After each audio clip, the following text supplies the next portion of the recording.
Welcome back to Tech Exposed, breaking down technical technology. I'm Raheem Kareem, and today we're diving into NoSQL databases, an alternative to traditional relational databases that's gaining popularity in big data and real-time web applications. NoSQL, or not only SQL, refers to a class of database systems that do not use the traditional relational model. Instead, they offer flexible schemas, horizontal scaling, and the ability to handle large volumes of unstructured data. There are several types of NoSQL databases, including key value stores, document stores, column family stores, and graph databases. Each type is optimized for different kinds of data and use cases. Let's explore a popular NoSQL database, MongoDB. Alright, let's dive into NoSQL databases, starting with MongoDB. We're kicking things off at the MongoDB Atlas page, where you can easily start your own journey with a free cloud database. I'll go ahead and sign in using my previous credentials. Once logged in, I'm headed to this handy resource page to get started by deploying a free cluster. Let's walk through the steps together.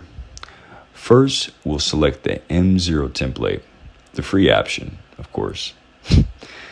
Time to name our cluster. Now, I played around with Google Cloud, and I've definitely given AWS some love in this series. So for balance, I'm choosing Microsoft Azure this time to stay cloud agnostic. I'll keep the default Azure region and all the other settings as is. Now let's create the deployment. But first, I need to prove that I'm not a machine myself.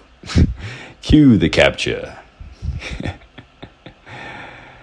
Now, as you move into step 2, you'll notice I moved past step 1 where it validates my machine's IP address. So, we'll wait for the cluster to be created.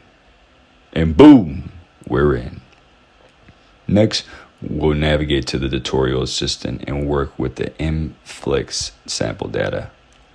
We'll start by heading over to the collections and completing step 1. Then we'll run a query for step 2. I'm going to stop here before step 3, loading your own data.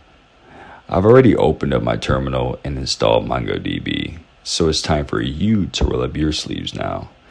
I'm not going to do all the homework for you. You got to meet me halfway. NoSQL databases are used in a variety of applications, from real-time analytics and content management systems to IT and big data processing. Their flexibility and scalability make them a go-to choice for organizations dealing with large volumes of diverse data. That's a wrap on our exploration of NoSQL databases and how they're reshaping the landscape of data management.